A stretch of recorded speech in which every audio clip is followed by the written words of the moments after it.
చేయడానికి మీరు ఎవరైనా ఒక అడ్వైజర్ను పెట్టుకున్నారా? ఆ అడ్వైజర్ పేరు ప్రేమ్చంద్ గార్గ్ అధ్యక్ష. వీళ్ళు పెట్టుకున్న అడ్వైజర్ అధ్యక్ష ఆయన ఘరానా మోసగాడు. సిబిఐ ఈడీ కేసుల్లో ఇప్పటికే అరెస్ట్ అయి జైలుకు పోయి వచ్చినటువంటి వ్యక్తి. అనేక ఈడీ సిబిఐ కేసులు ఎదుర్కొంటున్నటువంటి ప్రేమ్చంద్ గార్గ్ను బియ్యం విదేశాలకు ఎగుమతి చేయడానికి మీరు అడ్వైజర్గా పెట్టుకున్నారా? పెట్టుకుంటే ఆయన ఇప్పుడు ఎక్కడున్నాడు? ఆయన పనిచేస్తున్నాడా? మరి ఆయన ఒకవేళ తొలగించారా? ఉన్నాడా? తొలగిస్తే ఎందుకు తొలగించారో సమాధానం చెప్పండి. నంబర్ 1. నంబర్ 2 అధ్యక్ష, వీళ్ళు ఎంఓయూ చేసుకున్నది 10 లక్షల మెట్రిక్ టన్నులు పంపడానికి ఎంఓయూ చేసుకున్నారు. 1 లక్ష మెట్రిక్ టన్నులు అగ్రిమెంట్ చేసుకున్నారు అధ్యక్ష.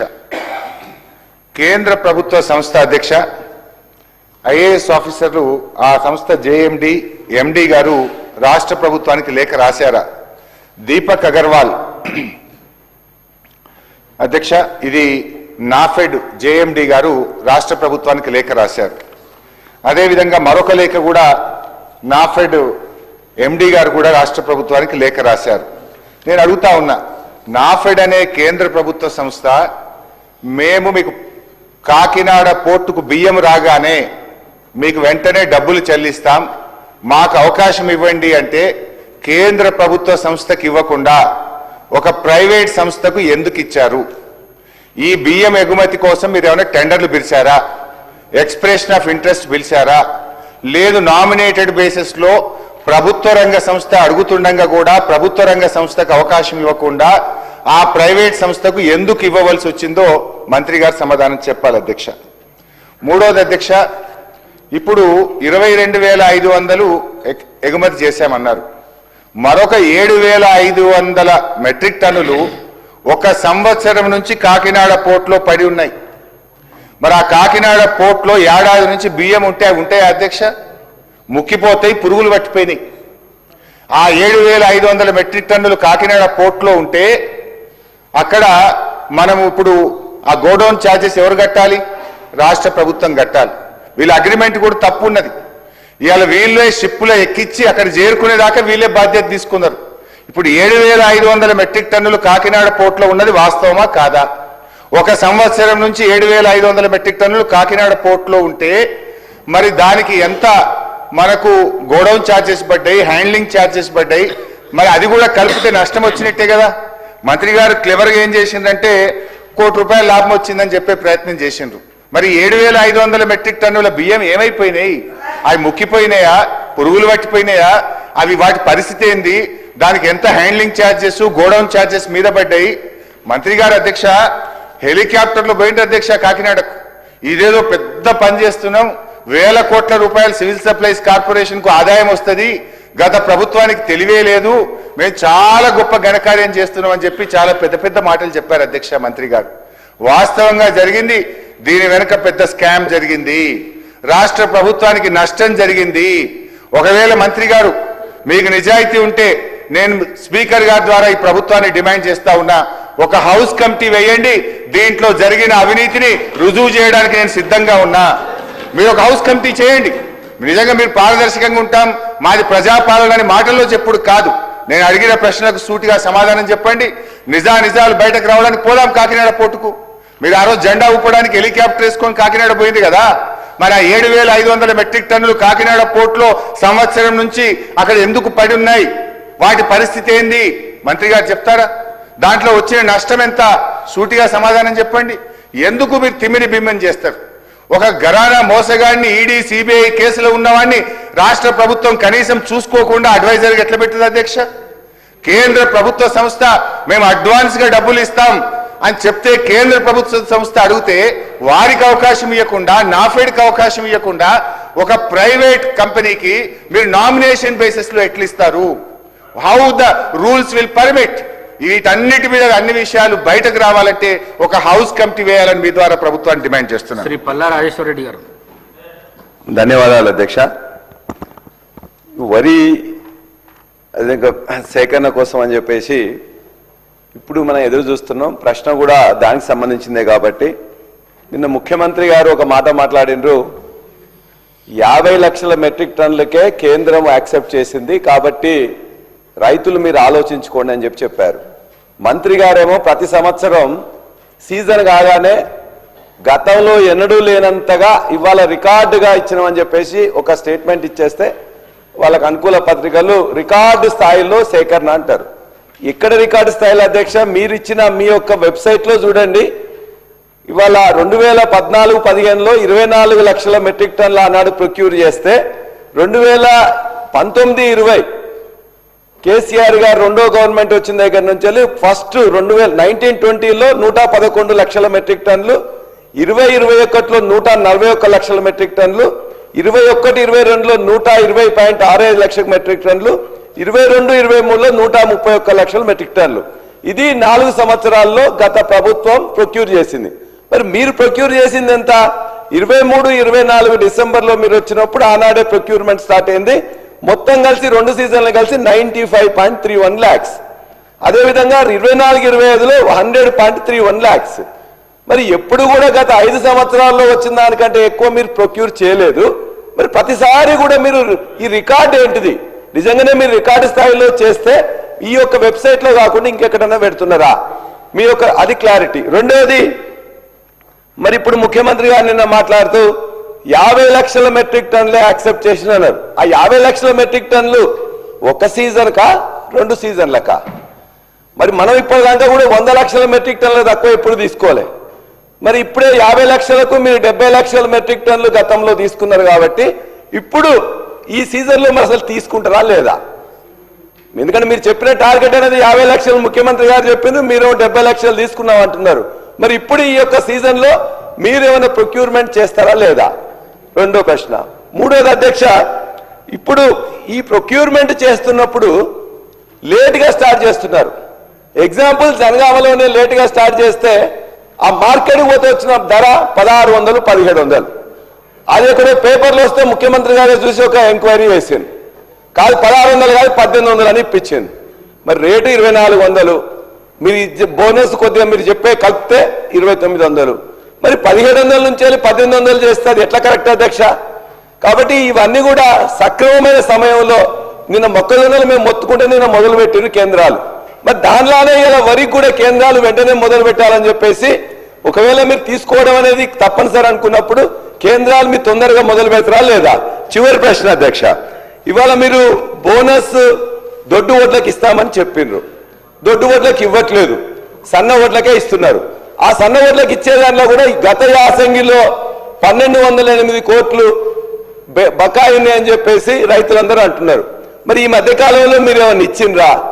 ఒకవేళ ఇవ్వకపోతే ఎప్పట్లోగా గత యాసంగి యొక్క సన్న ఓట్ల బకాయిలు 1200 కోట్లు ఏ టైం లోపల ఇస్తారనేది సూటిగా చెప్పాల్సిందిగా మంత్రి గారిని మీ ద్వారా కోరుతున్నా. గౌరవ మంత్రి గారు. స్పీకర్ సార్, గౌరవ సభ్యులు హరీష్ రావు గారు చేసింది పూర్తిగా నిరాధారమైన ఆరోపణలు, కంప్లీట్లీ ఫాల్స్. ఇటువంటి ఆరోపణలు హౌస్ లో చేయొద్దని చెప్పి నేను రిక్వెస్ట్ చేస్తున్నా. మీకు వేరే ఇంట్రెస్ట్ ఎవరు ఉండొచ్చు, మీరు ఎవరికన్నా రికమెండ్ చేసి ఉండొచ్చు. మీరు రికమెండ్ చేసింది అధికారులు చేయకుంటే మీరు ఆరోపణలు చేయడం ఇట్ ఈస్ టోటలీ ఫాల్స్. మీరు ఈ విషయంలో నేను ఆ విషయాలు ఇక్కడ మాట్లాడుకోవాలి, కానీ మీరు ఒక రికమెండ్ చేసి అది యాక్సెప్ట్ చేయకుంటే ఇది స్కాన్ చేసేటప్పుడు ఇది totally nonsense. Prem Chander Garg అనే వ్యక్తికి ఫిలిప్పీన్స్ రైస్ ఎక్స్పోర్ట్ కి ఏమీ సంబంధం లేదు. It is a government to government transaction. The government of Telangana has signed an agreement with the government of Philippines. Yes, the memorandum of understanding is for 8 to 10 lakh metric tons. The contract is for 1 lakh metric tons. అది ముందు 2 shipments పోయిన తర్వాత Philippines దేశంలో ఆ దేశం యొక్క president మీద కొంత డిస్టర్బెన్స్ అయింది. ఇంటర్నల్ వాళ్ళ whatever revolt whatever, plus prices పడిపోయినాయి.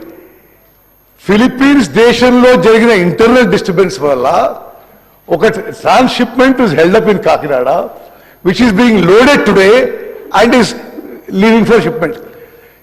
మీకు చెప్పాలి, Philippines government because of the internal disturbances వాళ్ళు ఇంటర్నేషనల్ బ్యాన్ పెట్టిన ఇంపోర్ట్స్ కి, specially only for Telangana rice they've given a special permit of 6,975 metric tons, which is now being loaded and will leave shortly.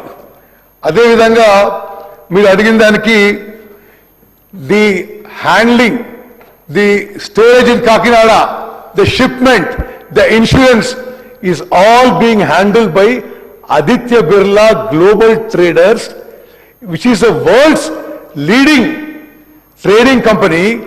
మీరు నాఫెడ్కి ఇవ్వండి, మీరు ఇంకోటి ఇవ్వండి అని మీరు పైరవీ చేసి అది యాక్సెప్ట్ చేయకుంటే స్కామ్ అంటే ఎట్లా? It is not right.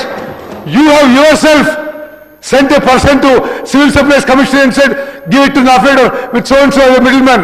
There are no middlemen.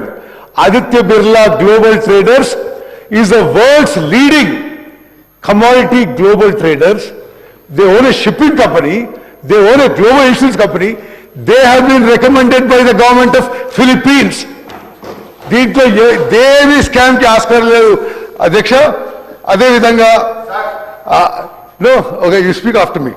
అదేవిధంగా గోడౌన్ ఛార్జెస్ అన్నారు, godown charges in Kakinada, shipping charges, transit, insurance is all paid for by the Philippines government. Telangana ప్రభుత్వానికి దానికి సంబంధం లేదు. ఓకే. అదేవిధంగా హెలికాప్టర్ దిగడం ఉందా, నేను యుద్ధ విమానం మీద 3000 గంటలు ఫ్లై చేసిన భారతదేశానికి. మీకు హెలికాప్టర్ పెద్ద ఉండొచ్చు. We flew much more advance fighter aircraft for India. అదేవిధంగా మరి పల్లా రాజేశ్వరి గారు మాట్లాడిన విషయాలకి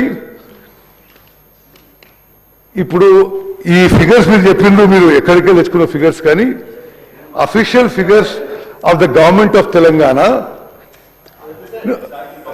రాజేశ్వరి గారు నేను మాట్లాడి అసలు మాట్లాడాల. ఈ ఖరీఫ్ సీజన్లో ప్యాడీ ప్రొక్యూర్డ్ ఈ 71.86 lakh metric tons, which is a record in Telangana. అదేవిధంగా our government is committed. We are a farmer friendly government.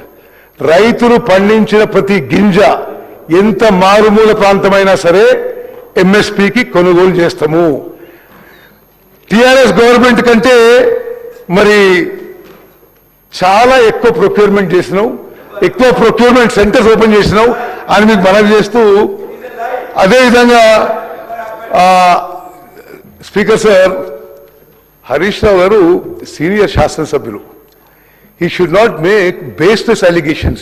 ఈ ప్రేమ్చంద్ గారు ఈ ఫిలిప్పీన్స్ అదేదో పెట్టి నో, మీరు అడిగిన ప్రశ్నకి ఫిలిప్పీన్స్ ఎక్స్పోర్ట్